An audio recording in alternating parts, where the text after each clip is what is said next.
to Wrestling at Random. I'm Jeremy Deemer. And I am Adam Summers. This is season 3 of our podcast where we take all the internet's wrestling content, dump it into the randomizer, we fire it up, and it chooses a show at random from anywhere, anytime. And here it is, picking a show that neither of us would ever seek out to watch. This was the go-home pay-per-view for SummerSlam, basically. A go-home pay-per-view. I think you've created a new genre of wrestling television / pay-per-view, the go-home pay-per-view. But no, to your point, all this did was set up SummerSlam matches, basically. Yeah, I guess so. 2009 WWE, not exactly my wheelhouse when I'm searching for something to watch on my own.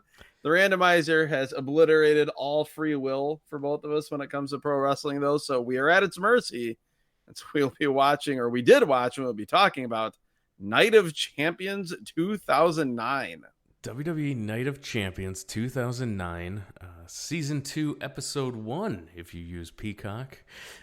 This is a pay-per-view that was a legitimate sellout. 17,774 fans. Close to 15,000 paying fans and a $900,000 gate.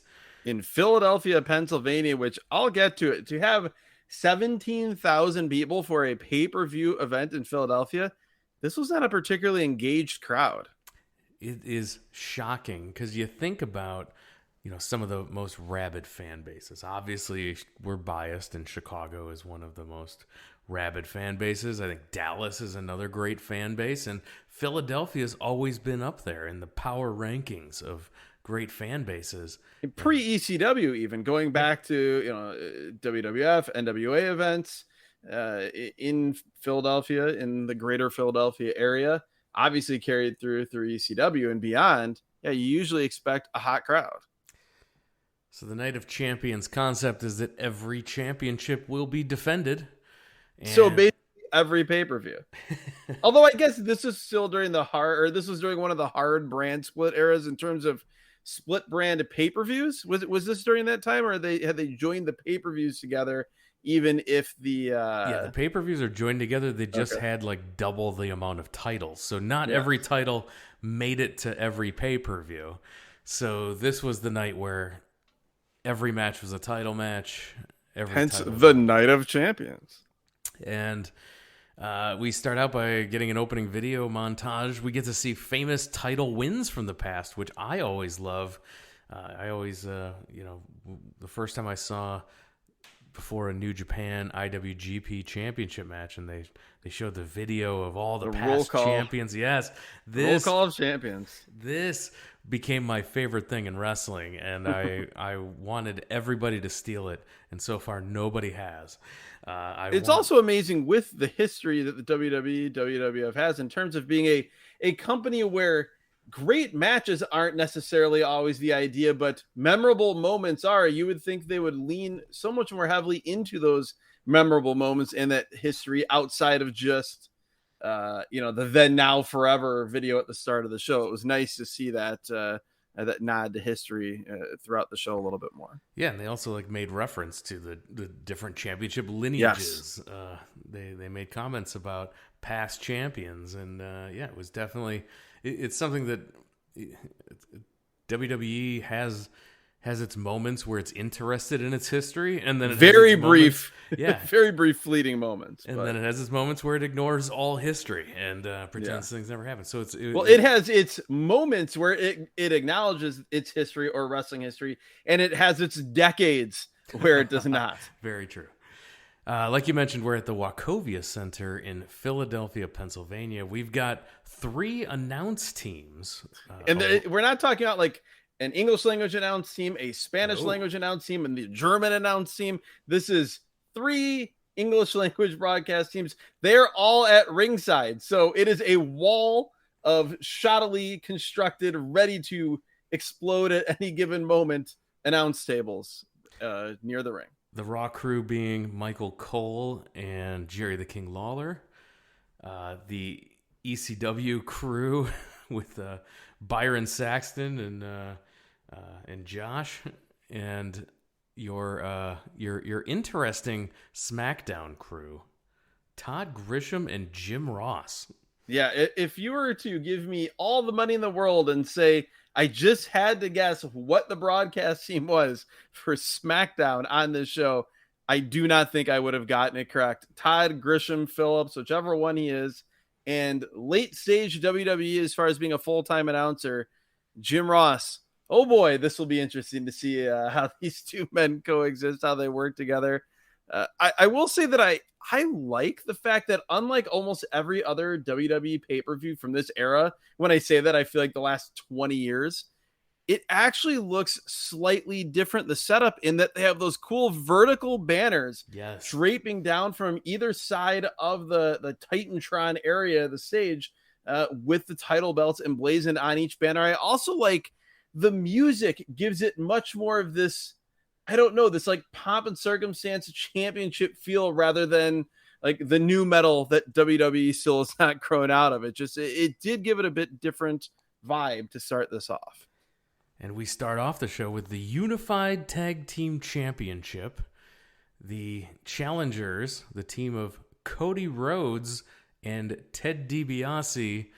It's actually Ted Dibiase Jr., not to be confused with the $1 Million Man. It's his son. Cody Rhodes and Ted Dibiase, the team of Legacy, taking on the Unified Tag Team Champions. Chris Jericho and Edge were the champions, but Edge is out injured.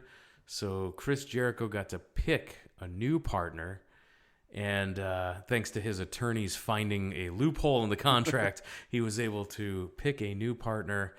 Before he announced who that is, we did get to see Edge getting surgery for his torn Achilles. That I am legitimately angry about. I am not someone who makes a point to watch gory surgery videos. I needed a warning here. Disclaimer. They're just like showing Edge talking. They're showing highlights of Edge. And then all of a sudden, the next thing I see is the innards, the bloody innards of his Achilles. Stop. Yeah, very gruesome. Do not do this to me. Horrifying. After we see this horrifying video, Jericho says that Edge is frail, he's injury prone, and he's selfish for getting injured. Yes, he calls him selfish because he got injured and left him high and dry without a partner. Jericho says he has chosen a partner who is worthy to stand beside him tonight. He says dramatically, "It's the Big Show." And he says it in a way that I think he expected it to get a reaction of some sort from the crowd. And it was crickets as the show comes out. A couple weird things here. First, Show's wearing a two-tone blue singlet with no knee pads or wrist tape. It's a unique look for him.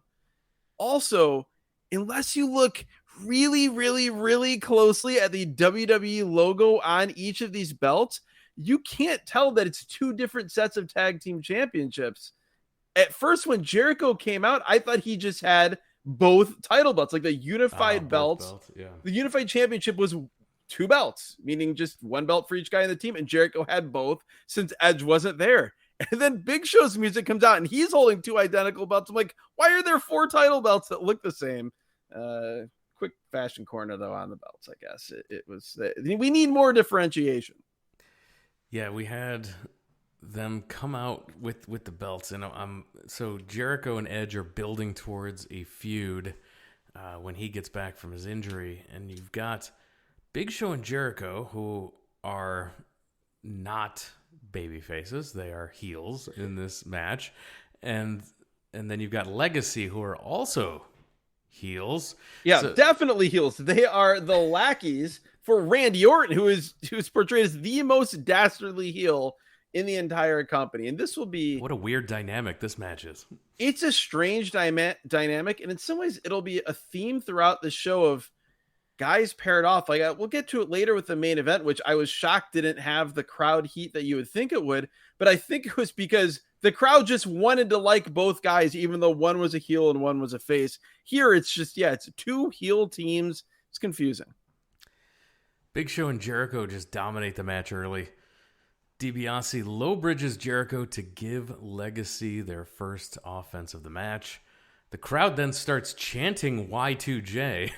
in Yes, this heel versus heel match. Michael Cole, clearly with Vince McMahon screaming in his ear, calls it the passionate Philadelphia fans, which that always means I don't like how these fans are reacting. Let's give it a label. It would be that or Bizarro World, but they went with passionate.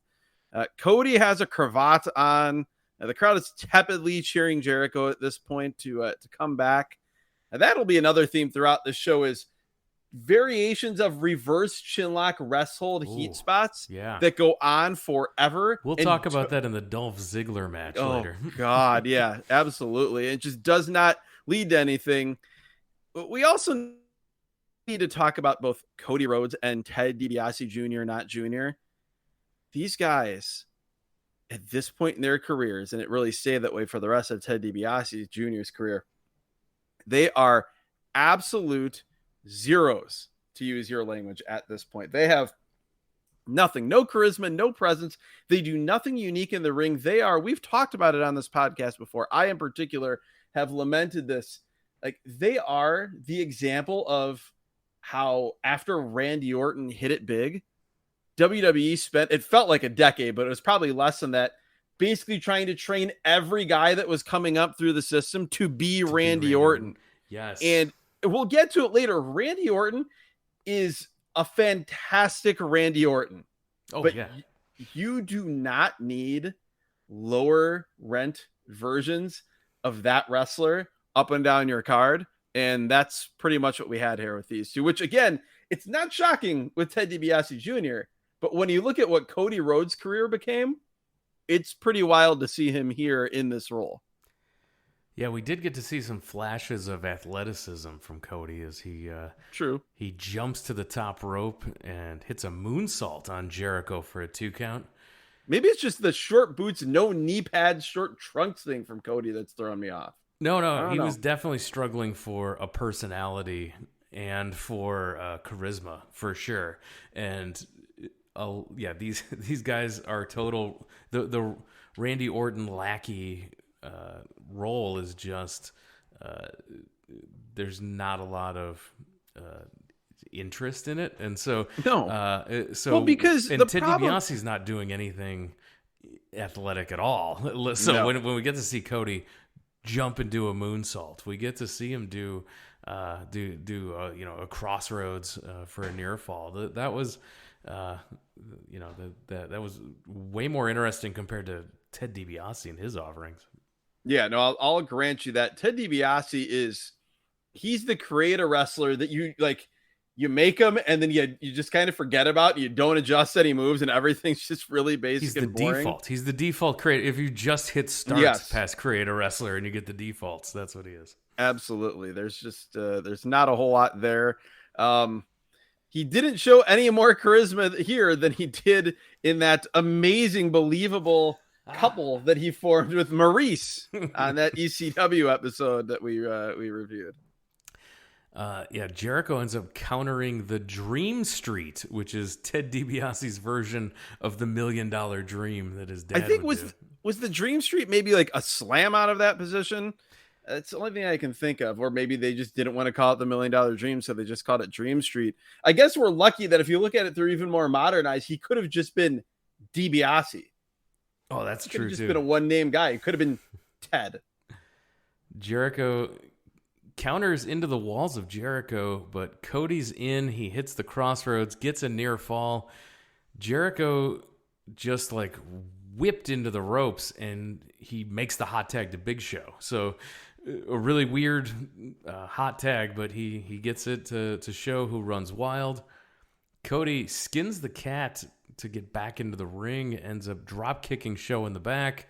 Jericho hits a code breaker on DiBiase, and Big Show with a camel clutch called incorrect. The Colossal Clutch. The Colossal Clutch. Big Show using a camel clutch as a finisher here in 2009 gets the quick submission. Jericho and Show retain/win the tag team titles. The best part of this match is that Show made that hot tag at the end halfway down the apron while still holding onto the tag rope. Josh Matthews interviews the World Heavyweight Champion CM Punk. Punk takes the mic and goes into the crowd and starts This yelling. was very cool. This was very not WWE to have the backstage promo lead to the guy doing the promo, grab the microphone, go out into the arena, and then stand basically like on the hockey boards, for lack of a better term, separating the floor and the 100 level. This was different. He says, despite evidence to the contrary, you choose to support Jeff Hardy.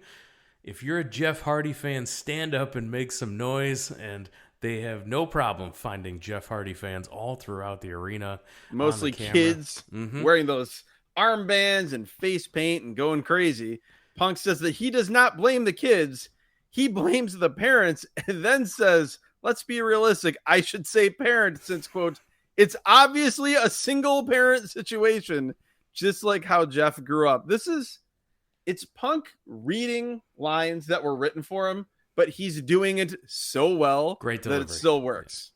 He says that Philadelphia is an enabler, and then he says it starts with a Jeff Hardy t-shirt, then it leads to smoking cigarettes, drinking beer, Jack Daniels, and then marijuana.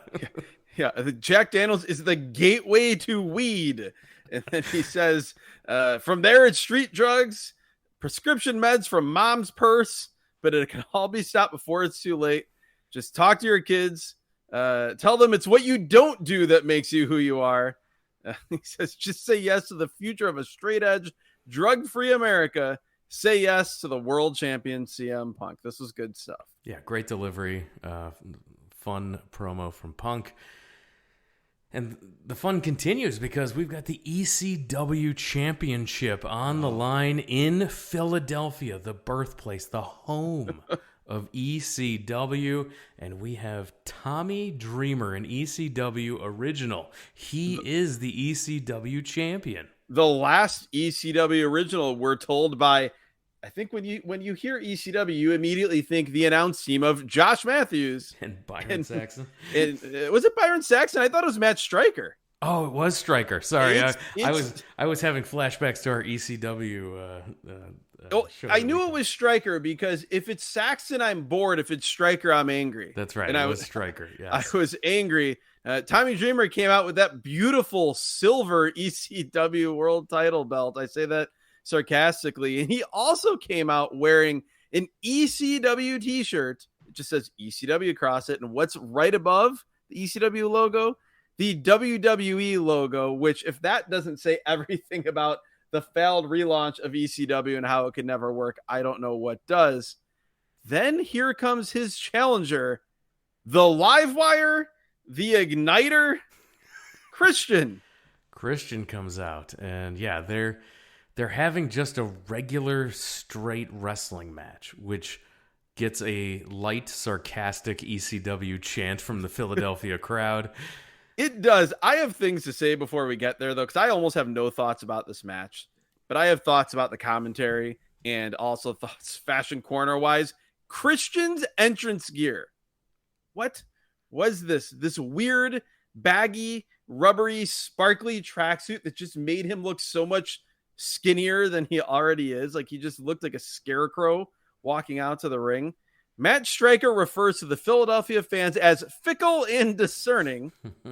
Then as the combatants fist bump, as you do, the bump of honor, I guess it would be, before an ECW world title match, Josh Matthews tells us that Christian defeated Vladimir Kozlov on ECW television to earn this title shot.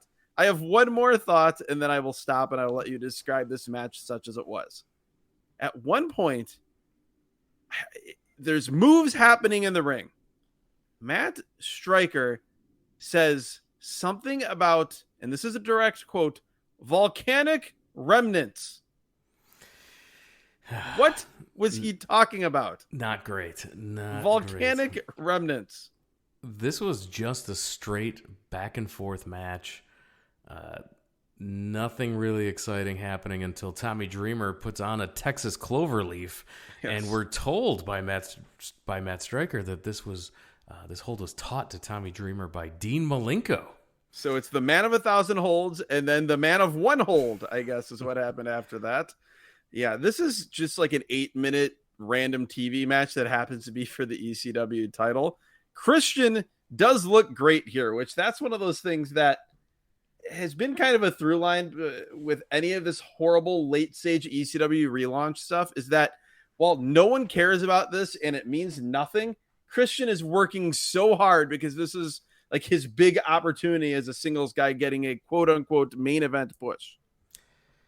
Yeah, kill switch attempt gets countered. The DDT attempt gets countered by Tommy Dreamer. And then this time Christian hits the kill switch for the win.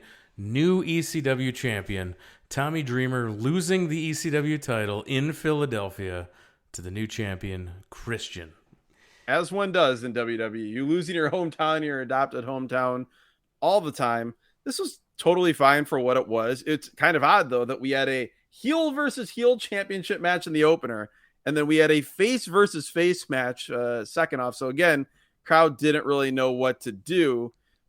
My other thought on this is Christian's music is so weird for wrestling entrance music. I don't even know how to describe it, but it just does not work here.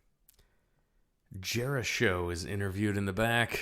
The Big Show says that him and Jericho aren't friends. This is all business, and they're going to be the most dominant team in history. Jericho thanks Edge for making all of this possible. And we go to the ring for the United States Championship. We're told the first person with a pin or submission will win the U.S. Championship. There's 6 guys in this match. A 6-pack challenge. And as we read off these names, I'm getting big 1995 Royal Rumble vibes as far as like, remember we ran down the list? I think it was on, can't remember what TV show it was, a Superstars episode maybe. And there were like Superstars. Yeah. There were like 28 guys who had no chance of winning the Rumble. And then like Shawn Michaels and somebody else, I can't remember who, that actually had a chance to win. This reads as 6 of the 25 guys who would have no chance of winning the Rumble. It's Jack Swagger. I do have thoughts about Jack Swagger's music. He comes out to a Rage Against the Machine ripoff music, yes, and it is awful. Terrible theme song for Jack Swagger. Yeah, it is not on the level of like a DDP public domain ripoff of Nirvana type of deal. Carlito, who somehow is in WWE still in 2009, and he's wearing the like early 2000s indie trash bag pleather pants. It's quite the look. Then we get The Miz, and this was extremely disconcerting for me. This is a deep cut. This is for Big Audio Nightmare listeners. But as someone who's a big fan of the Strong Hearts group led by Shima, one of the members of Strong Hearts is T-Hawk. And I was so disturbed to see that apparently T-Hawk stole his look from 2009 Miz. This depressed the hell out of me. There's more people in this match. That people, human beings, competitors. Primo, the brother of Carlito, is in the match. Replacing the Big Show. Big Show was going to be in this, but then he was in the tag title match. Then we have, again, a guy who I had no recollection of still being in the WWE, I should say, in 2009.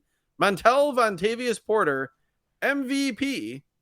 And then we have the U.S. champion, a man who at this point was still being pushed as a baked Jamaican, Kofi Kingston.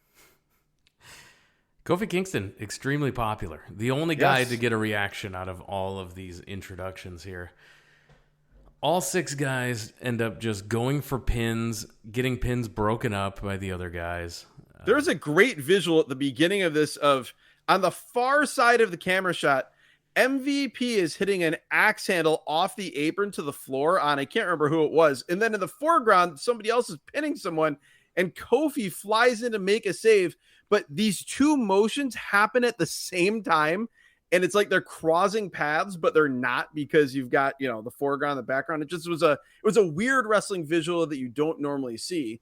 What was also weird is hearing Michael Cole reference former United States champions like Harley Race, Ric Flair, Roddy Piper, and Steve Austin. He's telling us this to talk about the importance of the United States title. And all I'm thinking is, my God, how far has the U.S. title fallen now that it's in the WWE? Because none of these men, I don't think Primo fits in with the list of guys I just mentioned.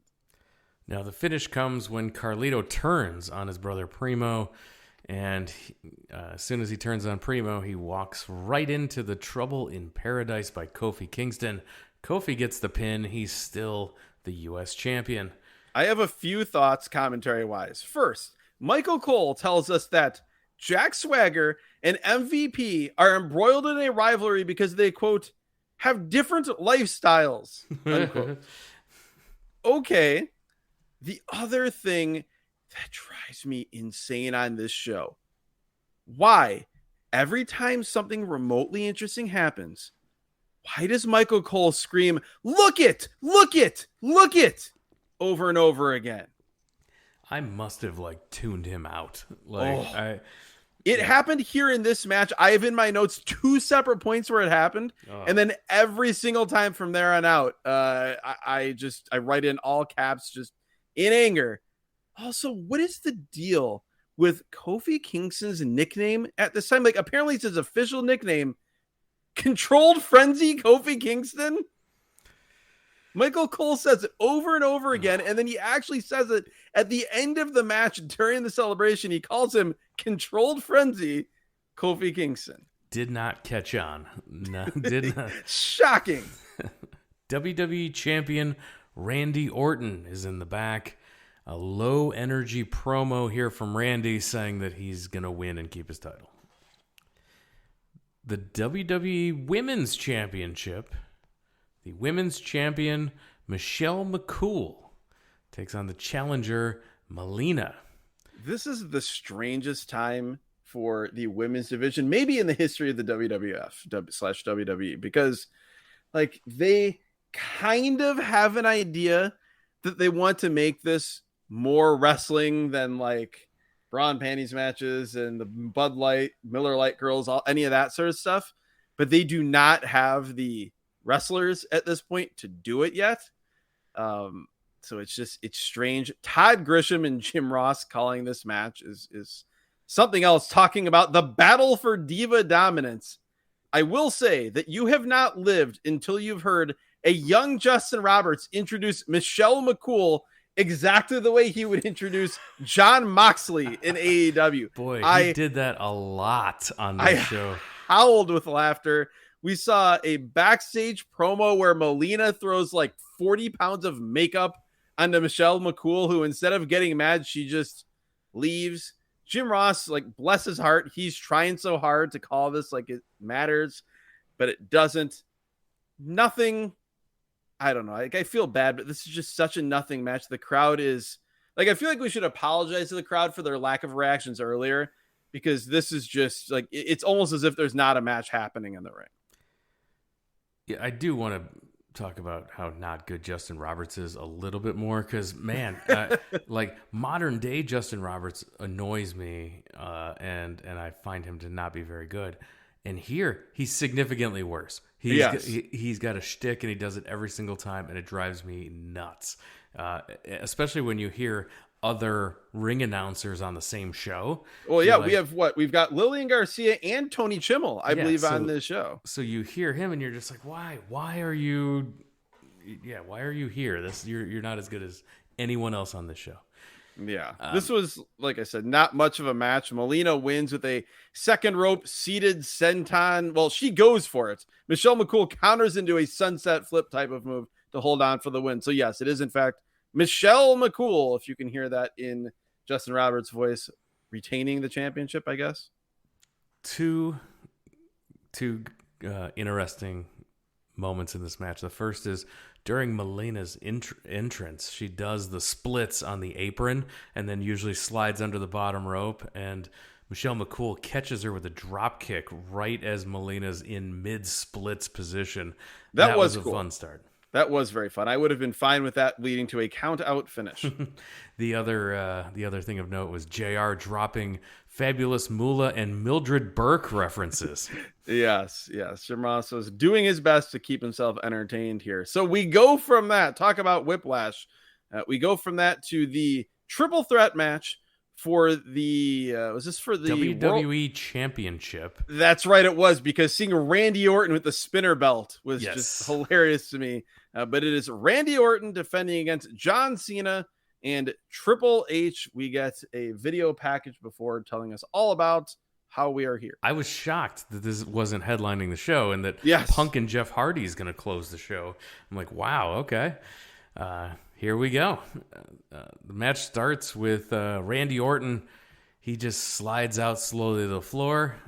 He wants Triple H and Cena to go at it, but they don't fall for it. They bail outside. They surround Orton. They all run back into the ring. Cena and Triple H end up double teaming Orton early until Orton is able to catch Cena coming back into the ring. He gets knocked off the apron, ends up hitting Triple H. Orton stands tall. So is Triple H a face coming into this? I was confused. I guess he is. It's like Cena's the super face. Yeah. Triple H is the face as well. Orton's the guy that you're supposed to hate. But it just, to me, it kind of was, again, kind of symptomatic of this whole show where guys were slotted into weird spots. I was amused by Michael Cole saying that Triple H may be the proudest champion in WWE history. Like he's some valiant babyface. That was strange. And the other thing just immediately that I noted from Orton coming out to the start of this, he really is the prototypical modern, when I say modern, like last 20 years, WWE style wrestler. He's everything they want. He delivers the scripted promos well. He's got that like slow, methodical walk. Like WWE, if you notice, everybody moves in like 2/3 speed when they're walking down the ring because they want everything to sink in so much with the fans. He's got the look. He's tall. He wears the short trunks. He's got the body. The moveset, everything that he does, like I said earlier, is what they spent the next 10 years trying and failing to recreate. But here with Orton, it's, like I said earlier, you're not going to find a better Randy Orton than Randy Orton. Orton beats on Cena until Cena makes his own comeback. He goes for the attitude adjustment on Orton, but Triple H breaks it up. Orton beats on Triple H, hits a nice drop kick, gets a 2 count. And it wouldn't be a Randy Orton match without a long reverse chinlock. Oh, yes. I wrote chinlock style from Randy Orton. And yes, that is the other thing that I left out when I said all the things they love. It is always going back to the chinlock. We see that over and over and over again. We also get some weird lines from Michael Cole again. Ooh, I wrote one down. This is the one Michael Cole line I wrote down. Well, I'll let you say it and see if it's what I wrote down. So after Triple H fights out, Orton hits a power slam, which Orton is always great at that snap power slam. And Cole says that Orton has biting, icy eyes. Yes. Okay. Yeah. Biting, icy eyes, and a venomous look. He says that over and over about he's got a venomous look in his eyes. What does it even mean? A venomous look? His How are your eyes biting? Your eyes. No one's ever described eyes as biting. And has anyone ever described biting and icy together? No. He also says something about absolutely no absence of malice when it comes to Orton. He throws that one around. We get some look-its later on, but we'll get there. He also talks about a venomous assault several times. The RKO is blocked, and Triple H hits a DDT. Cena goes to the top rope, hits his leg drop off the top on both men, but it looked like he hit neither man. He completely missed this. His big match Cena, where he does the old Sicilian slice off the top. The top rope leg drop with the opponent standing there leaning over awkwardly. Cena completely overshoots this, goes flying over both these men. They still take the bump anyway. Jerry Lawler is a champ here, trying to cover for this, but it's not good. Orton or Cena at this point is running wild, and the crowd isn't as engaged as I would expect. It's Cena, it's Triple H, it's Orton. It's maybe the 3 biggest stars on the show. I would say, not even arguably, it is the 3 biggest stars on the show. And like the crowd gets into the boo yay sort of stuff, but there aren't even loud Cena sucks chants, which you would expect to hear some kids chanting for Cena. You get the boo yay during the punch exchanges, but this is just it's a tepid crowd. And I don't think it's even like a crowd miking issue, because there are moments here or there where they get into it. And it's like, oh yeah, okay, it's Philly, but they're very few and far between. Cena tries the attitude adjustment, gets countered into a pedigree attempt, countered into the STF by Cena, but Triple H escapes and hits a spine buster. Triple H then hits a pedigree on Cena, gets a 2 count because Orton pulls Triple H outside the ring. They battle to the announce table. Here we go. Orton tries the RKO, but Triple H with a low blow. He then goes for the pedigree, and Cena breaks it up. Cena then throws Orton off the announce table into the first row. Yeah, which you don't normally see, over the guardrail or over the barricade into the crowd. This is where I note how hilarious it is that all the other announcers, the 2 other announce teams that aren't calling the match, just have to sit there and wait for maybe 2 hours later when their match is going to be on.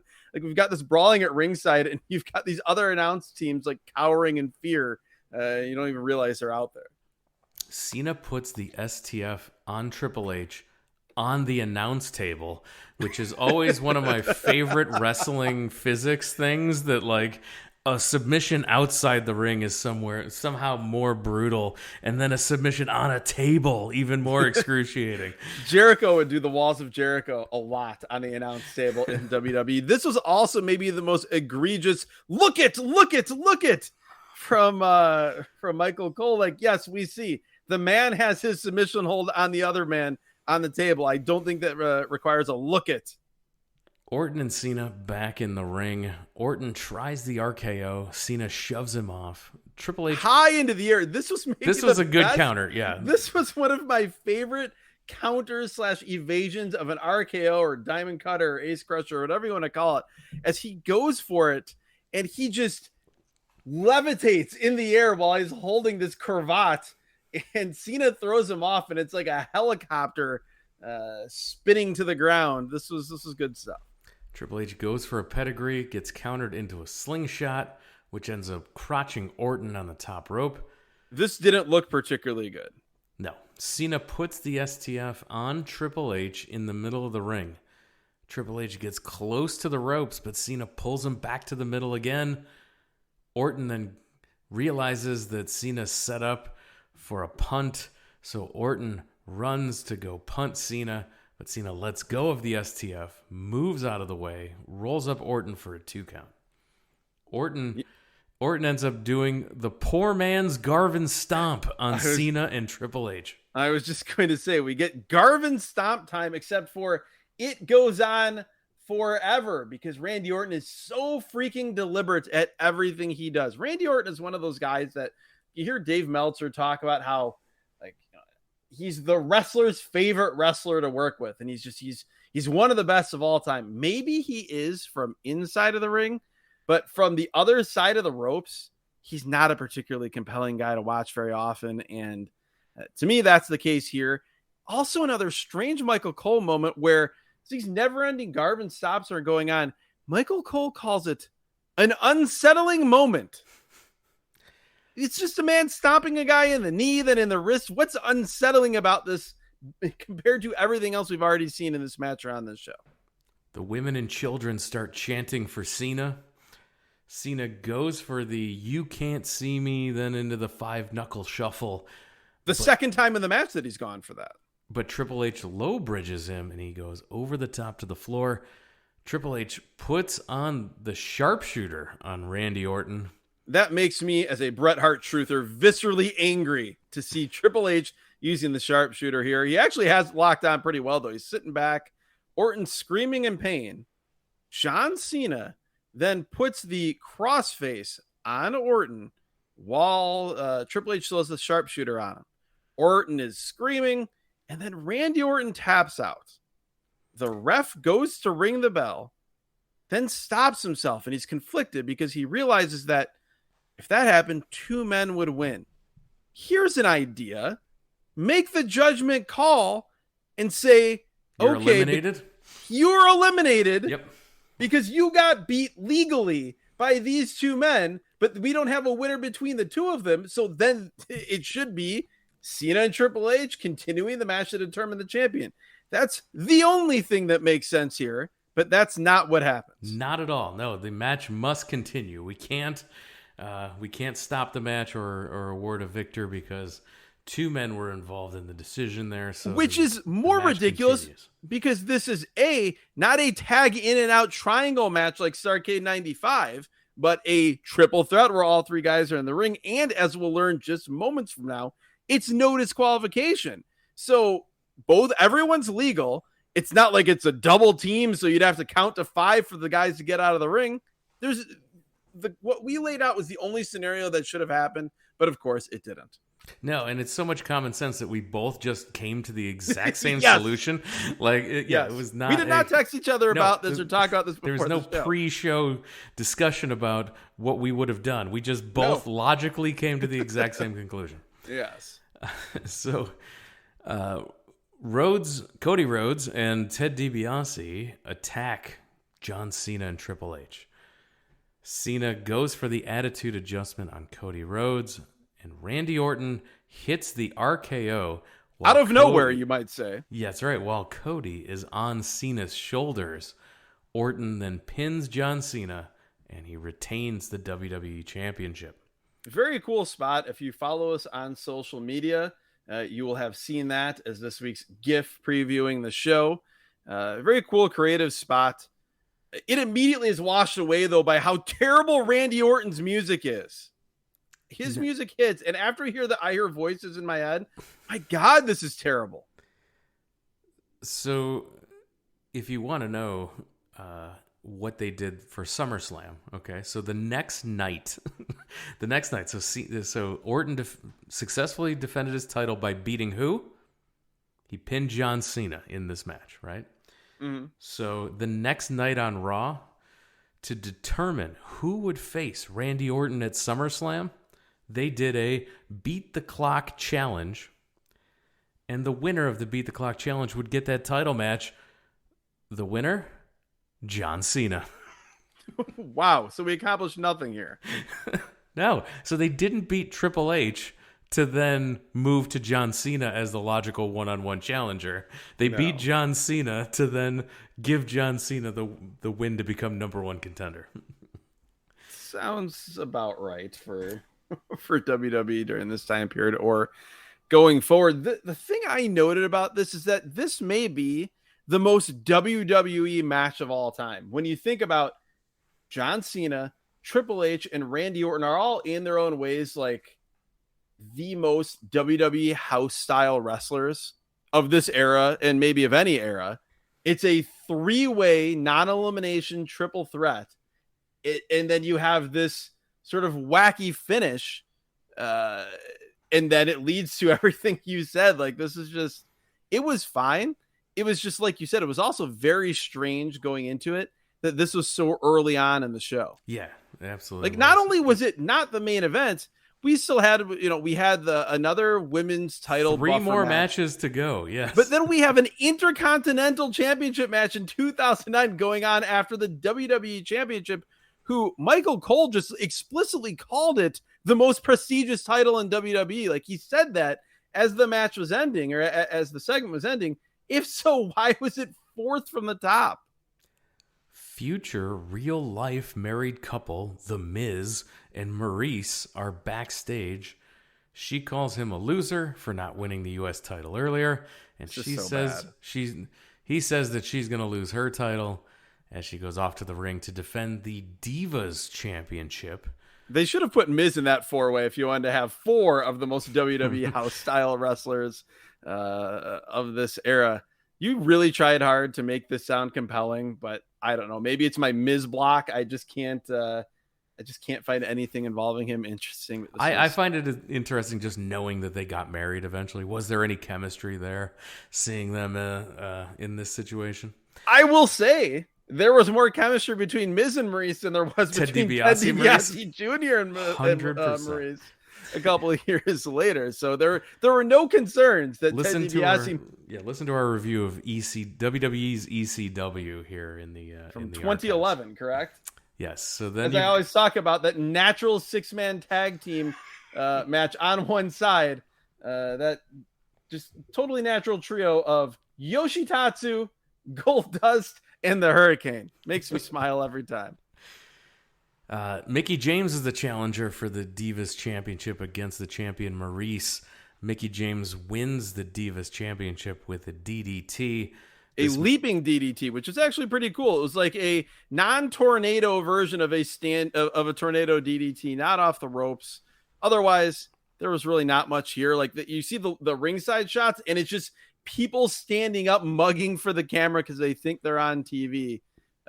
Felt bad for them, particularly Mickie, but there wasn't much here. No, I mean after the title match, this crowd was dead, and they didn't. Yes.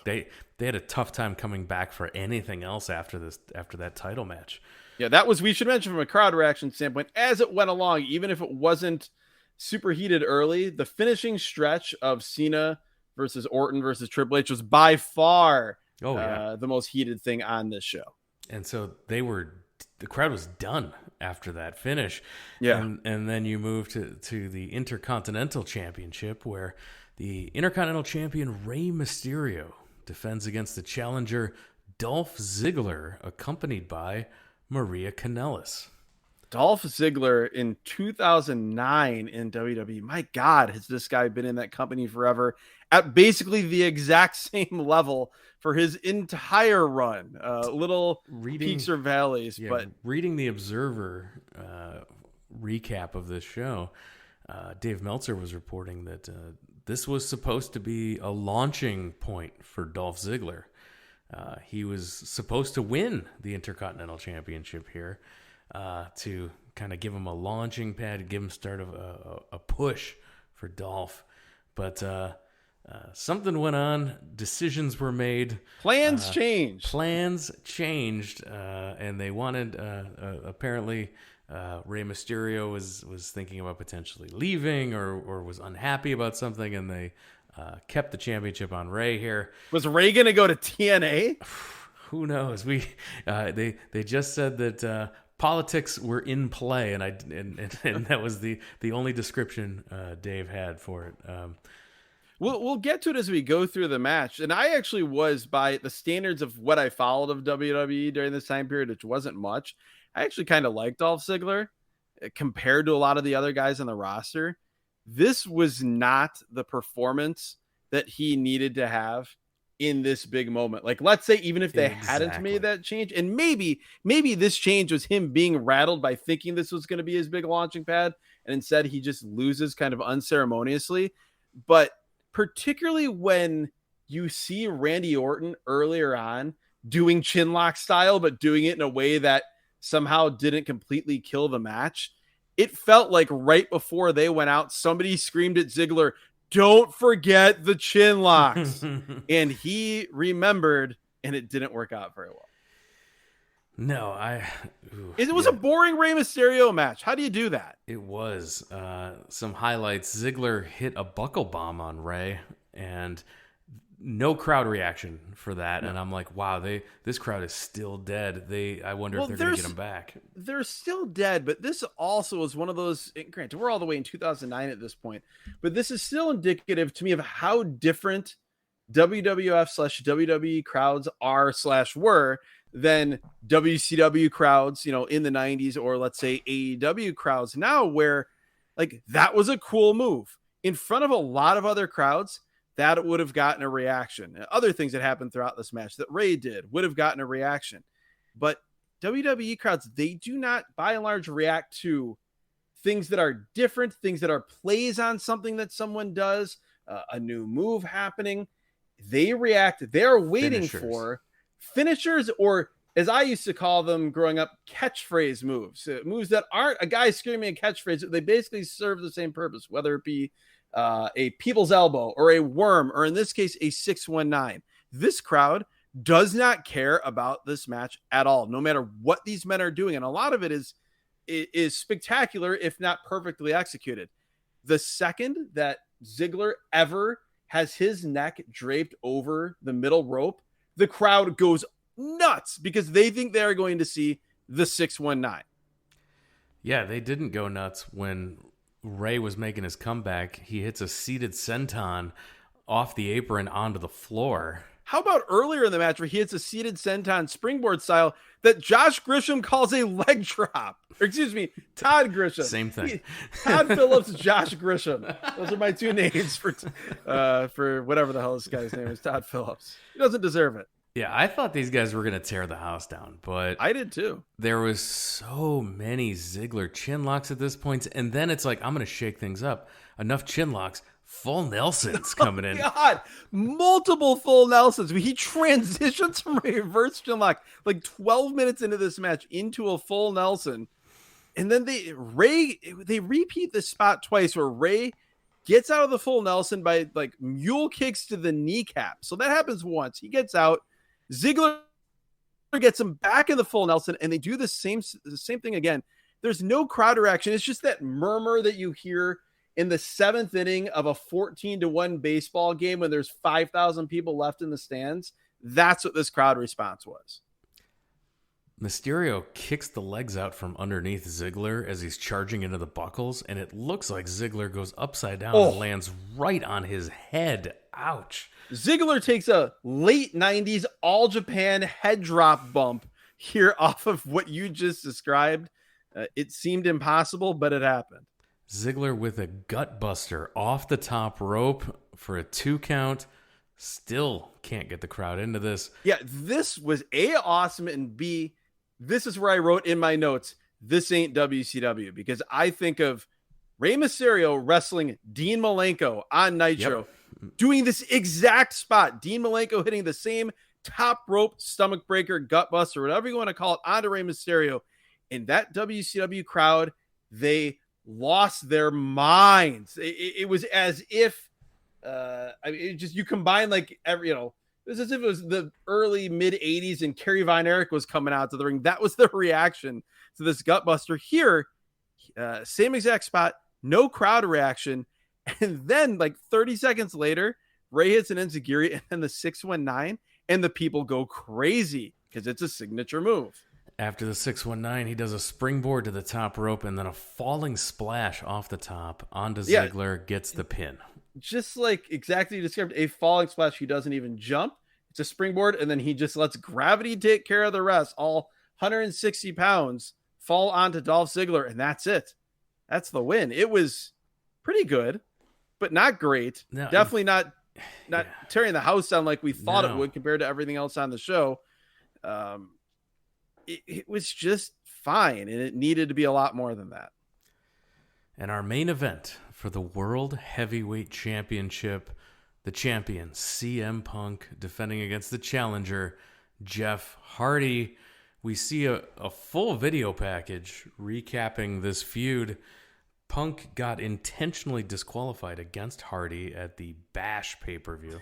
This is pretty great. He gets elbowed. He says it caught him in the eye. And then he throws a kick that hits the referee and gets himself disqualified. We see these promos that happen over the next few weeks. CM Punk going behind the scenes, going dirt sheet here and talking about how Jeff Hardy has 2 strikes, 2 wellness program strikes. He has 0, meaning Punk. He says he's never been suspended. And then he says that Jeff Hardy has 0 chance of beating him. I'm so distracted, though, because in all these segments, we see CM Punk with what is ostensibly the big gold belt that was always associated with the NWA, WCW. But the color is not quite right. It looks a little smaller. And then as I look, I get angry. Because what do I see? You see on this scratch logo at the top? Cheap replica version of the greatest championship belt of all time in any combat sport, real or predetermined. The WWE scratch logo at the top above the World Heavyweight Championship. It's very noticeable, yes. You have no idea how hard it is for me right now to go against our family-friendly, no explicit tag on this show. F off is all I will say if the censors will allow it. I was so mad. And this is why I'm still doing this podcast in my early 40s, because I somehow can get that angry, white hot, surface of the sun mad about that. Jeff Hardy makes his entrance, and his popularity never doesn't shock me. No. He's so much more popular than you think he should be. He's not a great promo. He's not a great wrestler. But man, he is one of those guys that the people love, and they can't get enough. Jeff Hardy here. And this is like, he is white hot popular right now. Yeah, well, you think number one babyface. It has to be like bigger than Cena, would you say? Number one babyface right now? At this point, yeah, in the sense that nobody booed him. It wasn't like Cena where it was a split reaction. It was also, a couple years earlier where he had that run. Was it with Umaga, where it seemed like that was the time to really pull the trigger with him as a top guy? He had a match at the Royal Rumble with Randy Orton for the title. And people wanted it badly. Well, he's the example of like, I say, well, what's good booking in wrestling, or what works, what gets over in wrestling? And the answer is always, what gets over is what gets over. And sometimes you don't know why, you can't explain it, but somebody taps into something and just has a deeper relationship with the fans, even a lot of times much deeper than their push. I mean, you fast forward a few years later, and Bryan Danielson / Daniel Bryan is another great example of that. But you're 100% right. Jeff Hardy, whether it was in the early 2000s with Matt Hardy, here in 2009 wrestling CM Punk, or fast forward to much later in an AEW, far past his prime, Jeff Hardy still, the pops just blow you away. So Punk starts out the match by out chain wrestling Jeff Hardy early. I'm disappointed in you, Jeremy. You did not comment about how much you hate Punk's WWE music. Oh, it's the worst. I've done that show. I can't do it again. It's like terrible. What a terrible song that is. It's I'm trying to figure out the best way to describe this. It really is something that is extremely like, it's so uncool, but trying so hard to sound like something that's cool, and it just fails miserably. I don't know how else to describe it. They're trying so hard to make a song that would feel and sound authentically CM Punk, and it just fails miserably. No, it's a miss all around. Especially, you saw him have such great theme songs in Ring of Honor, and then you saw him here with this horrible song, and then it made it even worse when he went back to Cult of Personality later in the WWE run. You're like, oh my God, what a waste having that horrible music for all those matches. But yeah, here I'm usually not a fan of music overdubs on whatever version of the WWE network exists at any given time. I guess they probably wouldn't be able to get away with it as far as music rights, but man, go back and change the music. Dub it to one of the other songs that we talked about, please. Hardy goes off the ropes. Punk drops down, and Jeff crashes and burns, slides all the way out to the floor. This is the Dustin Rhodes spot. Jeff Hardy doesn't do it quite as well here, but where you go for the crossbody, the opponent drops out of the way, and then just roll like a barrel all the way to the floor. Didn't we also have on the bonus content feed that Southeast Championship Wrestling match? I can't remember which match it was on that show where that guy, they did the spot where he hits the crossbody, but still does rolling. the log roll out to the floor, and he's hurt. Yes, that was Southeast Championship Wrestling over in the bonus feed. Oh my gosh. Oh my God. I think that might have been Private / Corporal Terry Daniels, if I'm not mistaken. So with Jeff Hardy on the floor, Punk goes for a tope suicida and misses completely. He crashes and burns on the outside. He does. I also found it amusing / mildly enraging that Jim Ross, who in modern times gives Excalibur, the play-by-play man for AEW, so much grief for calling suicide dives tope suicidas. He'll make fun of it. So, hey, Tony, that was a tope, wasn't it? Here, Jim Ross unironically calls it a tope. Straight up calls it a tope with no...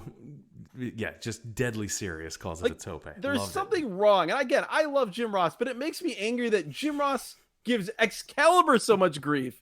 And yet here he's so gracious to Josh Grisham. Hardy on top. Punk sees him on the top rope, so he rolls out to the floor. But Jeff just turns his body and dives off the top towards Punk on the floor, but Punk sees him coming again, moves out of the way, and Jeff hits the barricade hard at ringside off the top rope. Punk wants the count-out victory. He's in there letting the referee count away, but Hardy beats the 10 count, and Punk starts to work over Hardy's back with kicks, a bow and arrow. He also works over his fashion sense, as during this time, Punk is pulling up on the pants of Jeff Hardy, trying to throw him into the corner, and he just casually says to the ref, "He got this at Hot Topic." Hardy hits a sloppy face-first suplex off the middle rope on Punk. This was terrifying. He would use that sit-out gourd buster, and he would actually do it later on in this match, not off the second rope. But man, this was, a lot of times you'll see that counter to a superplex where a guy will just hit a front face superplex to get the guy off the top rope, and he'll stay on the top rope with him. This was not that, and it looked much more dangerous. Hardy to the top. He's going for the whisper in the wind, but Punk crotches him on the top rope.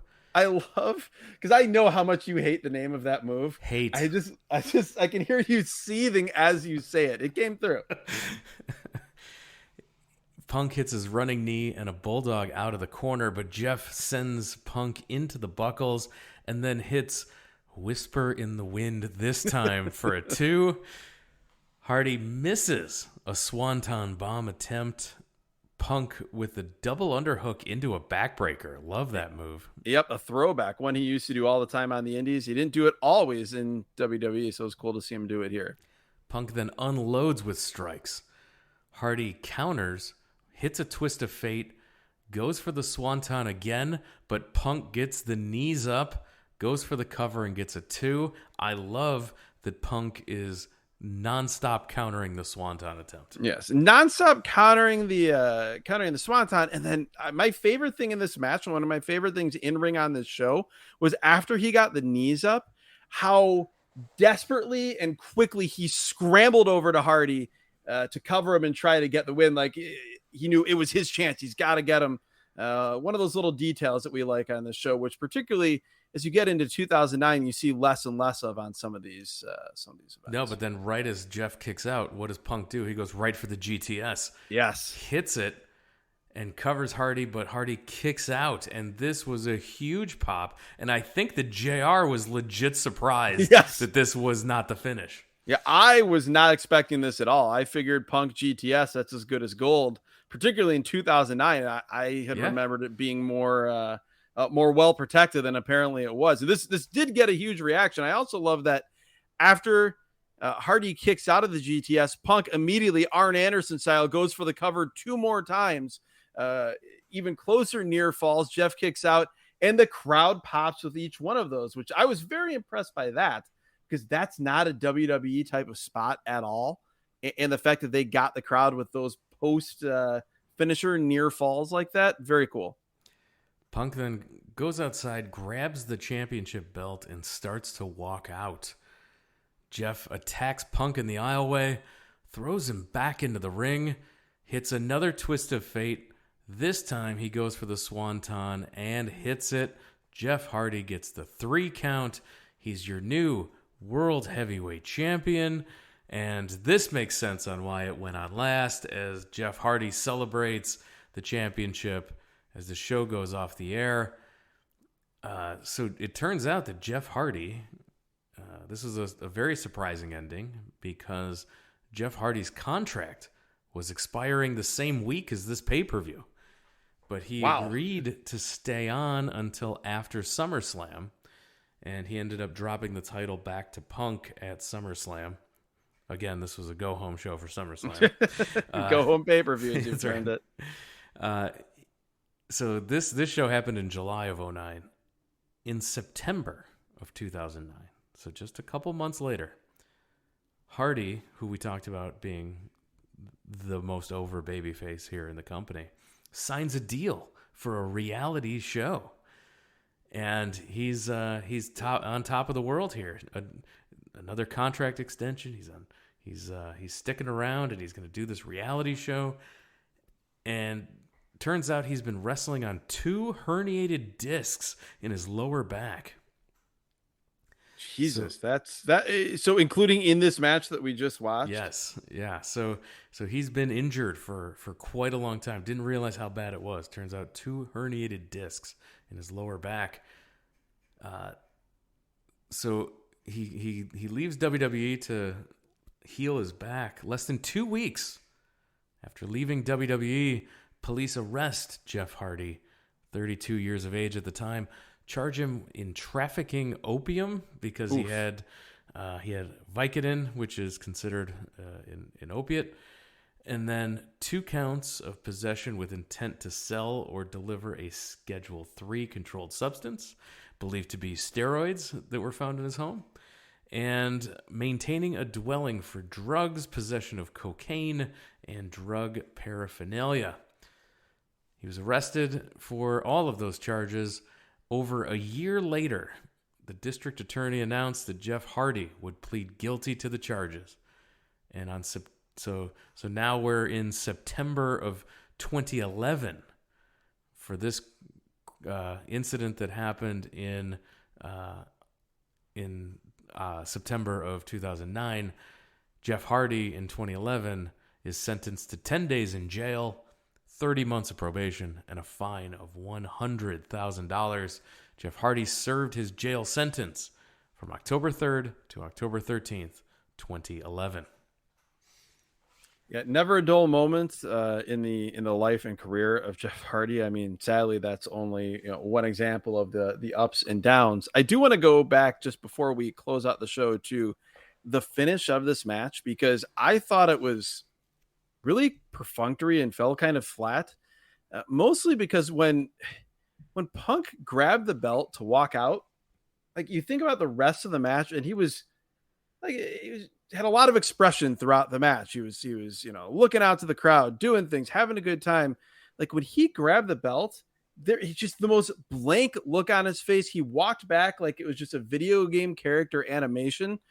You watch this, and who knows if this is true or not, but as I watched it, I was thinking, I don't think CM Punk really liked this finish, and he was just going to do it and get through it. But I did not get the impression that when you look at the body of the match and how invested he was versus how he looked here, I didn't get the sense that he was really feeling this. Favorite thing on this show? Oh, man, I don't know. It's hard to say because I don't want to be too negative on this. It's not like it was a historically bad show. No, it was. But it was a total run of by the book. Showed the good stuff was fine. Nothing blow away. It was just egregiously offensive. It was a show, and when it's all titles on the line, it kind of felt like they were trying to make this into like another one of the big four, particularly given how not big four Survivor Series was at this time. And it just, I don't know, it felt somewhere between like a pay-per-view and an episode of Raw or SmackDown, which a show with all these title matches shouldn't have felt like. There was really nothing that you could hang your hat on and say was a great match. And honestly, nothing really that I would say was even close to a great match. I would say, God, I honestly don't know that there's anything that really rises above, I guess, Punk versus Jeff Hardy, because it's cool to see Punk main eventing a WWE pay-per-view, especially given how big of a fan of Punk I was and how little I actually watched of him in his WWE run.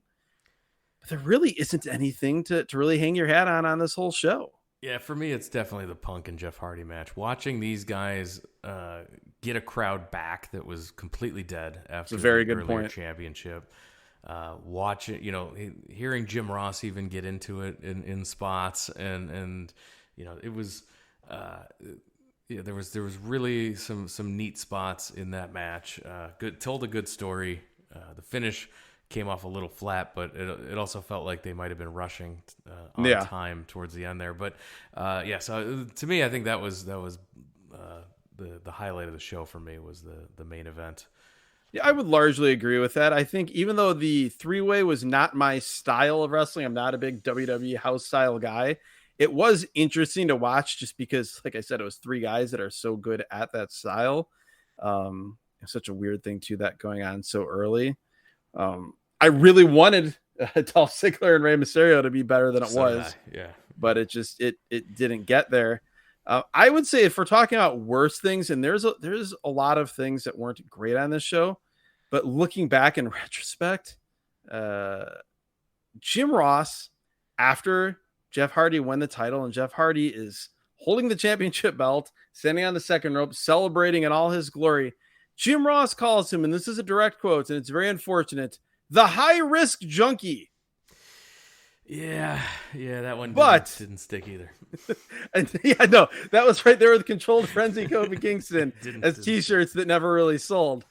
All that being said, though, if we're talking announcers, nothing is worse than the incessant screams of look it from Michael Cole, because as much as I mentioned it, it happened so many more times here on this show, drove me up a wall. I would take Todd, Grisham, Phillips, Josh, whatever you want to call him, over Michael Cole on this show. He was that bad. I would agree. The worst thing on the show is the 6 announcers. Yes.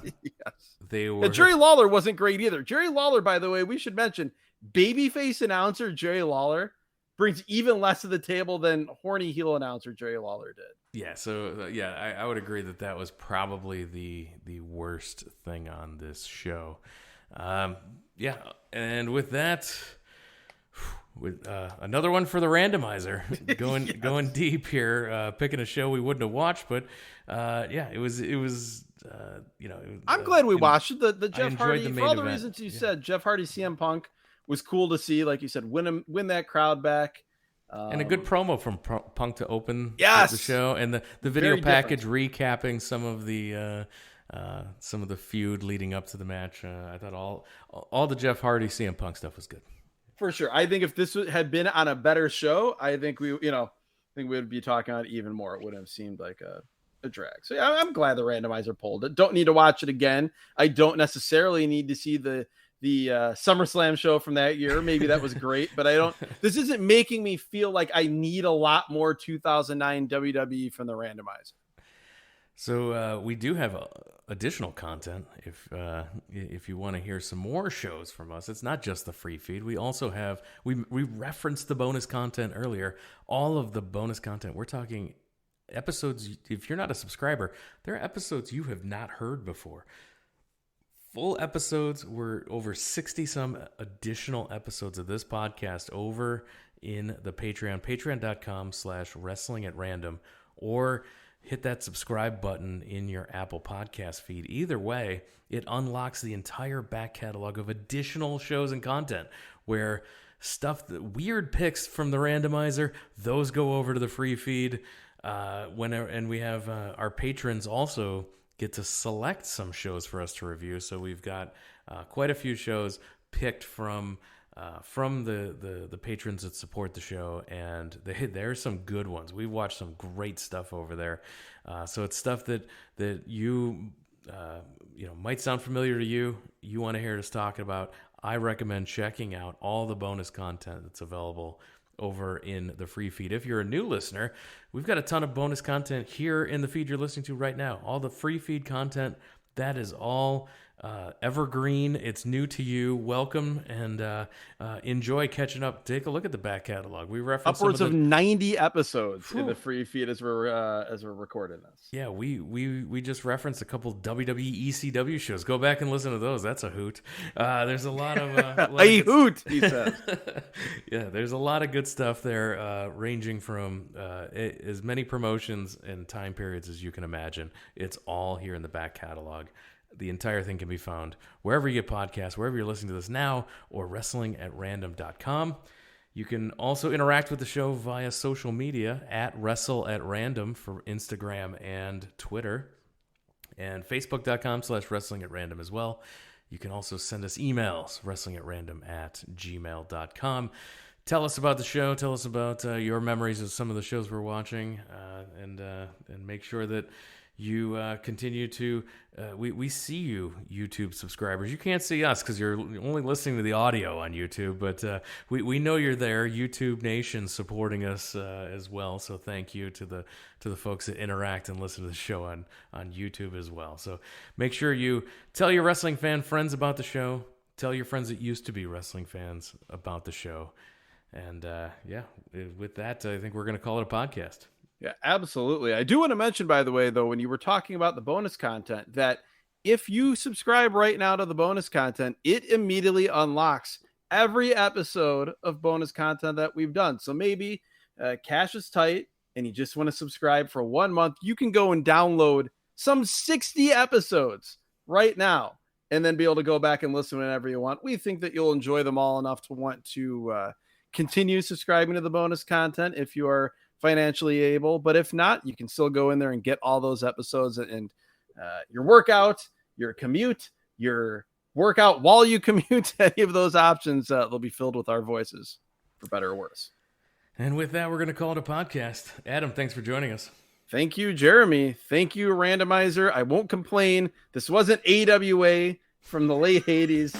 This was WWE from 2009. There's better, but there's also worse. Thanks, everyone, for listening. Talk to you again